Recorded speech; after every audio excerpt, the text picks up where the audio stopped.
The handshake felt different this time. Marcus Chen stood in the office of Whitley County Land and Title on a Tuesday morning in April of 1984, his hand still wrapped around that of Bill Henderson, the man who'd just sold him another 640 acres. That brought Marcus's total to 2,000 acres. Exactly, 2,000 acres that he owned free and clear, no mortgage, no land debt, no bank holding paper on a single square foot of it. The title company clerk was processing the paperwork, and Bill Henderson was pouring coffee, and Marcus was doing math in his head. Math he'd been doing for 10 years, math that nobody had believed would work. He'd started with 100 acres in 1974, 100 acres, and a 1952 Farmall Super M that the John Deere dealers in town had openly mocked him for keeping. "Coffee, Marcus?" Bill asked. "Thanks." Bill handed him the cup, sat down across the desk. "You know, I've been farming 42 years, and I've never seen anyone do what you just did." "What's that?" "Build an operation from 100 acres to 2,000 in 10 years and own every bit of it." Bill shook his head. "Most guys your age are leveraged to their eyeballs, just trying to hold on to what they inherited. You started from scratch and built an empire." Marcus took a sip of coffee. "Wouldn't call it an empire." "What would you call it?" "Sustainable." Bill laughed. "That's one word for it. My word would be impossible, but here we are." The clerk brought over the final documents. Marcus signed his name. Bill signed his.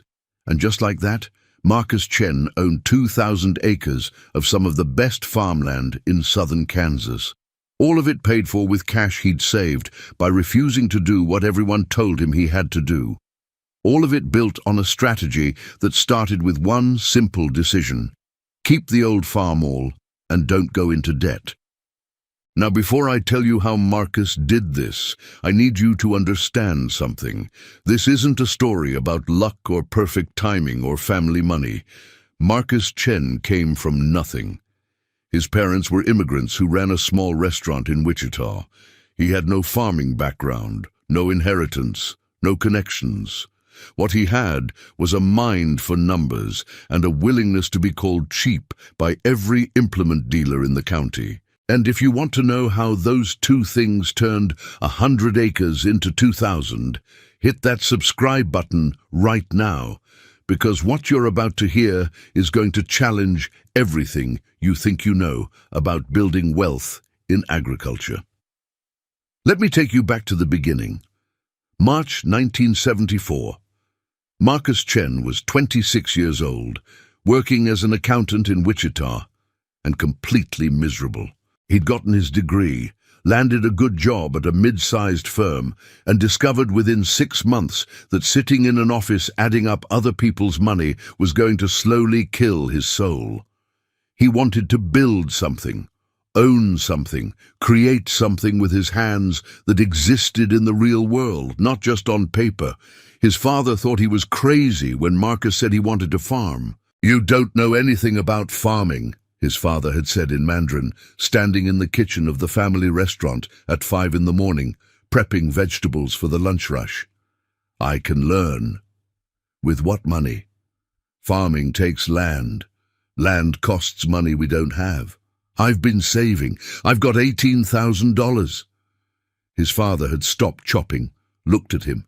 "That's not enough to buy a farm. It's enough to start." And Marcus was right. $18,000 in 1974 could buy you 100 acres if you knew where to look and weren't picky about condition. The land Marcus found was on the eastern edge of Whitley County, 100 acres that had been part of a larger estate, subdivided when the owner died and the heirs couldn't agree on how to split it up. It needed work. The fences were a mess. The barn was half collapsed. No house, just raw ground. But the soil was good drainage, decent topography, workable. Marcus paid $16,000 cash for it, which left him $2,000 for equipment. This is where the story really starts. With $2,000, Marcus couldn't buy new equipment, couldn't even buy decent used equipment from a dealer. but he could buy old equipment from farm auctions and estate sales if he was willing to put in the work. He found the 1952 Farmall Super M at an auction in May of 1974. It was sitting in the back corner of a barn, covered in dust, one tire flat, battery dead. The auctioneer barely mentioned it. "And this old Farmall here, lot 86, sold as is where is, buyer removes. Do I hear 300? Marcus raised his card. Nobody else bid. He got it for $300. Over the next 2 months, working evenings and weekends while he still had his accounting job, Marcus brought that tractor back to life. He'd never worked on an engine before, but he bought manuals, watched other farmers work, asked questions, learned, new battery, oil change, carburetor rebuild, spark plugs, points and condenser, brake adjustment, new tire, complete grease job. Total investment in parts, $240. By July, he had a running tractor for $540 total. Then he started buying implements at auctions, a 2-bottom plow for $120, a disc for $180, a grain drill for $250, a cultivator for $90. By August, Marcus had about $1,200 invested in equipment, and he was ready to farm. He quit his accounting job, moved into a small apartment in town, and started his new life. The John Deere dealer in Whitley heard about it through the grapevine, a new farmer starting out with old international equipment. The dealer, a man named Rick Chambers, thought it was hilarious. "Kid's going to learn the hard way," Rick told people. "You can't build a farming operation on junk equipment and wishful thinking. He'll be broke inside 2 years. Marcus didn't care what Rick Chambers thought. He was too busy learning to farm. He planted 50 acres of wheat that fall and 50 acres of soybeans. He did all his own field work, all his own maintenance. He lived cheap, ate simple, saved every penny. That first year, after expenses, he cleared about $4,000. $4,000 that went straight into savings. Most farmers would have used that money as a down payment on more land or newer equipment, would have leveraged it to expand faster. Marcus did something different. He saved it. Because Marcus the accountant understood something that most farmers didn't want to hear. Compound growth through reinvestment beats leverage through debt every single time, but only if you can resist the temptation to spend. Year 2. Marcus cleared $5,200, saved it all. Year 3, $6,000, saved it all. Year 4, $7,800, saved it all. By the end of 1978, Marcus had $31,000 in the bank, free and clear, earning interest. And that's when he made his first expansion. A neighbor, an older farmer named John Pritchard, wanted to retire but didn't want to sell his land to some out-of-state investor. He had 160 acres adjacent to Marcus's 100. "I'll sell it to you for $40,000, John had told Marcus over coffee. "But I can't carry the contract. I need cash. I'm moving to Arizona to live near my daughter." "I can pay cash," Marcus had said. John had blinked. "You're what, 30 years old? You've got $40,000 cash? I've got $31,000 saved. I can borrow 9 from my parents." "Your parents have that kind of money? They've been saving their whole lives. And they'll lend it to me interest-free if I promise to pay them back within 2 years. John had studied him for a long moment. "You're serious." "I'm serious." They shook hands. Marcus bought the 160 acres for cash, paid his parents back in 18 months, and now he had 260 acres all owned outright. The Farmall Super M was still running strong. Marcus had rebuilt the engine over the winter of '77, done a complete overhaul, and it was pulling his expanded acreage without complaint. Rick Chambers heard about Marcus's expansion and drove out to see him one afternoon. "Marcus, heard you bought the Pritchard place. Congratulations." "Thanks. You know, now that you're getting bigger, you really should think about upgrading your equipment. I've got some good deals on used John Deeres. That old Farmall's going to hold you back." Marcus was greasing the tractor at the time, didn't stop working. Tractor runs fine, but it's not efficient. You could cut your field time in half with something newer. Could I cut my debt in half too? Rick laughed uncomfortably. Debt's just a tool, leverage. It's how you grow. I'm growing just fine. By being cheap, Rick said, and there was an edge to his voice now. By farming with equipment that should be in a museum. By nickel and diming your way through life. Marcus stood up, looked at him. I paid cash for 160 acres last month. How many of your customers can say that? Rick didn't have an answer. He just got back in his truck and drove away. But the story spread. Marcus Chen is cheap. Marcus Chen farms with junk. Marcus Chen thinks he can compete with equipment from the 50s. Marcus didn't argue, just kept farming, kept saving.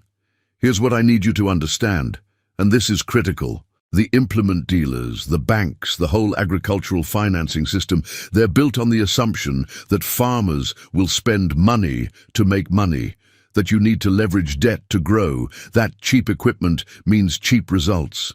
But Marcus Chen was proving something different. He was proving that in agriculture, the guy who saves the most grows the fastest, not the guy who spends the most. If this is making sense to you, if you're starting to see the game differently, hit that like button and drop a comment telling me what you're saving money on right now that everyone tells you you should be spending on. The years from 1979 to 1984 were the most important years of Marcus's strategy. This was when the farm crisis hit, when interest rates went through the roof, when land values crashed, when farmers who'd expanded on debt lost everything. Marcus watched it happen, watched neighbors foreclose, watched equipment auctions where brand new tractors sold for half what farmers owed on them, watched families pack up and leave land that had been in their families for generations, and Marcus kept saving. 1979, cleared $9,000, saved it. 1980, cleared $11,000, saved it. 1981, cleared $8,000 in a bad year, saved it. 1982, cleared $13,000 when prices bounced back, saved it. By early 1983, Marcus had over $90,000 in savings, and land prices had crashed. Farms that would have cost $100,000 in 1978 were selling for $60,000, $50,000, sometimes $40,000 in foreclosure sales. Marcus started buying. First, 120 acres from a bank foreclosure, paid $38,000 cash. Then, an 80-acre piece that bordered his existing land, paid $29,000 cash. Then another 160 acres from a farmer who was retiring and wanted out before things got worse, paid $54,000 cash. By the end of 1983, Marcus owned 620 acres, all of it paid for with money he'd saved by living cheap and farming with a tractor that the dealers said couldn't compete. Let me pause here and tell you about the Farmall Super M, because this is important. By 1983, that tractor was 31 years old. Marcus had owned it for 9 years, and in those 9 years, he'd rebuilt the engine twice, replaced the clutch once, gone through the hydraulic system, rewired the electrical, painted it twice, and replaced virtually every wear component. Total investment in that tractor over 9 years, about $4,500, including the original purchase price.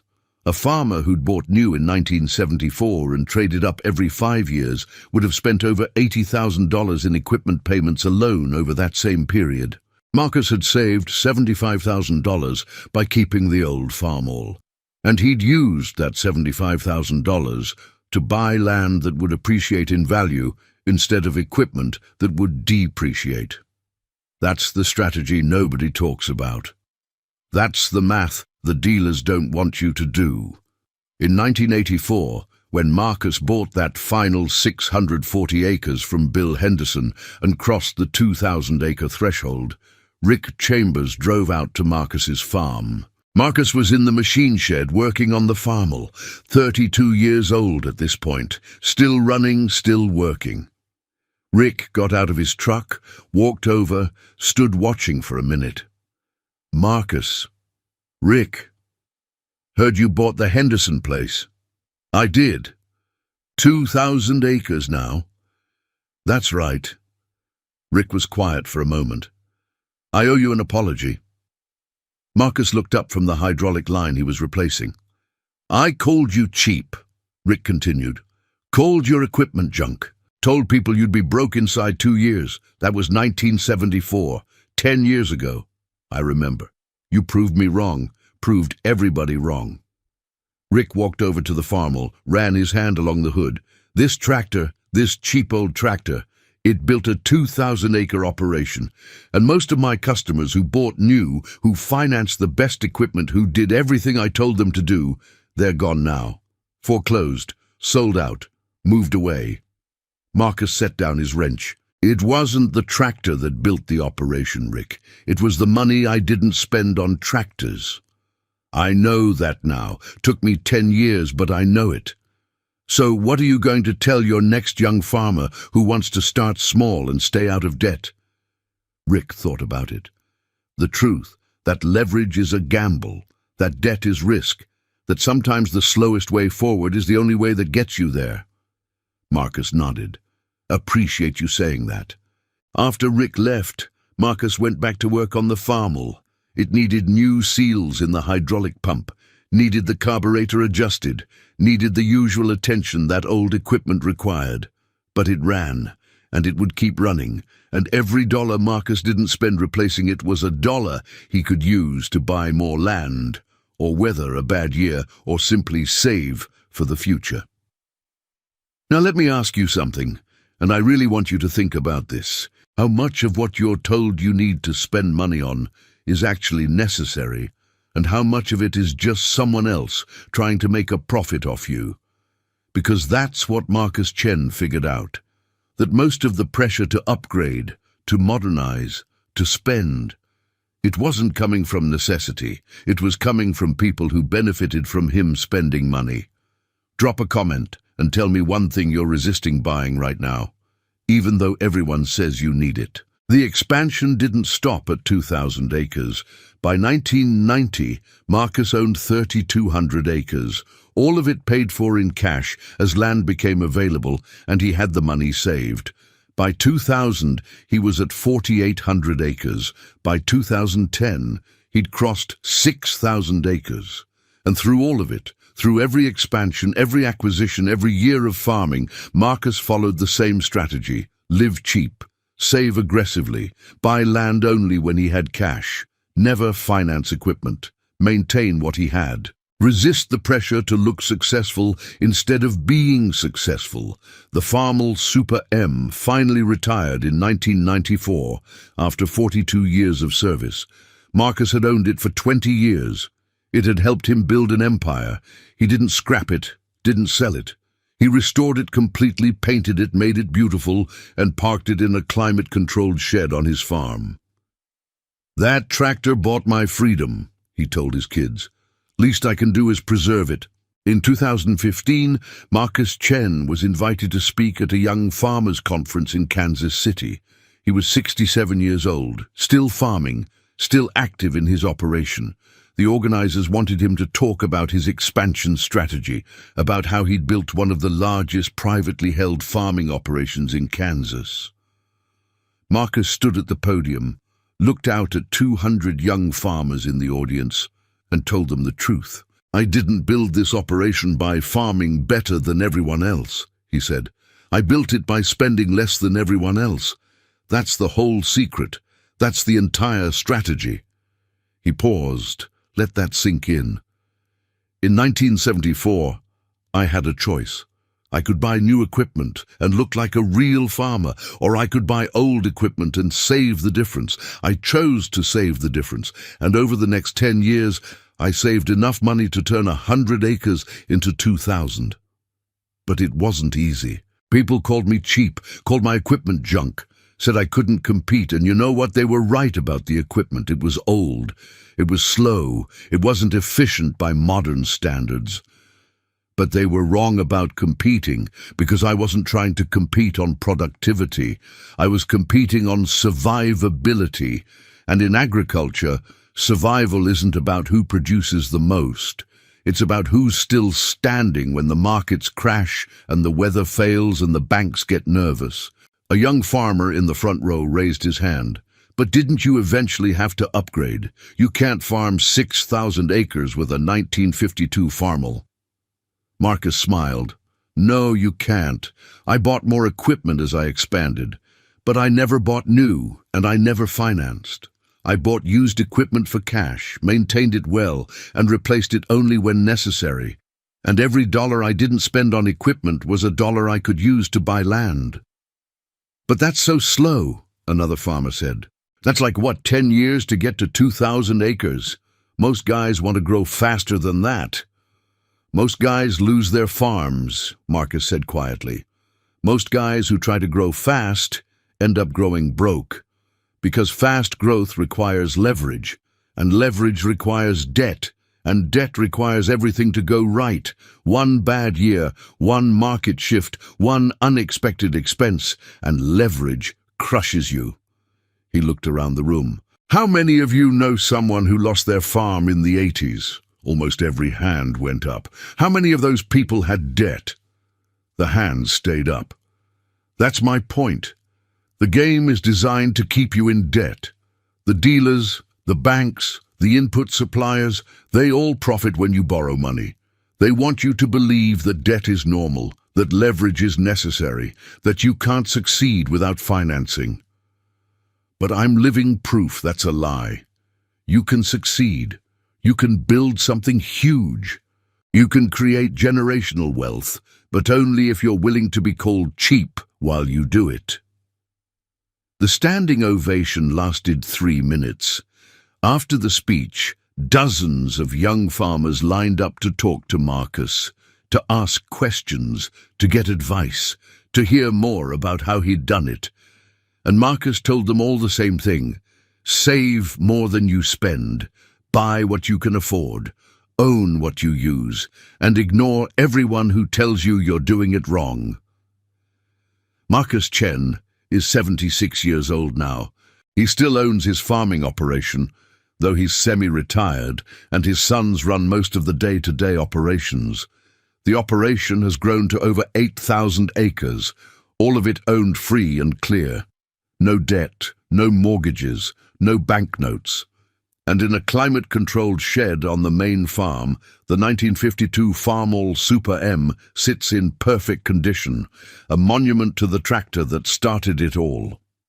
Every year, Marcus takes his grandchildren to see it. He climbs up on the seat, shows them how to work the controls, tells them the story of how this one piece of equipment, this cheap old tractor that the dealers mocked, changed the trajectory of their entire family. They called me cheap for keeping this, Marcus tells them, but cheap is just another word for careful, for intentional, for refusing to waste money on things that don't matter. He runs his hand along the steering wheel, feels the worn metal that his hands shaped over 20 years of use. This tractor taught me that what other people think doesn't matter. What matters is what you build, what you own, what you can pass down.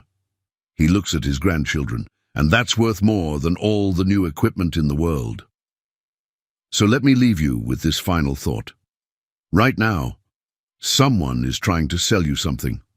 Equipment, technology, inputs, services, something. And they're telling you that you need it to compete, that you need it to succeed, that you need it to build the farming operation you want.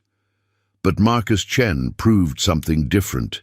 He proved that what you really need is discipline, patience, the courage to be called cheap while you build wealth. The John Deere dealers called him cheap for keeping his old Farmall. 10 years later, his 100 acres had become 2,000. 20 years later, it was 6,000. 40 years later, it's 8,000 acres of generational wealth that nobody can take away. All because Marcus Chen understood one simple truth. The money you don't spend is more powerful than the money you do. If you got value from this story, if it changed how you think about equipment and debt and building wealth, do 3 things for me.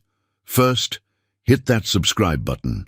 Second, share this video with someone who's feeling the pressure to spend money they don't have. Third, drop a comment telling me, what are you going to stop spending money on after hearing Marcus Chen's story?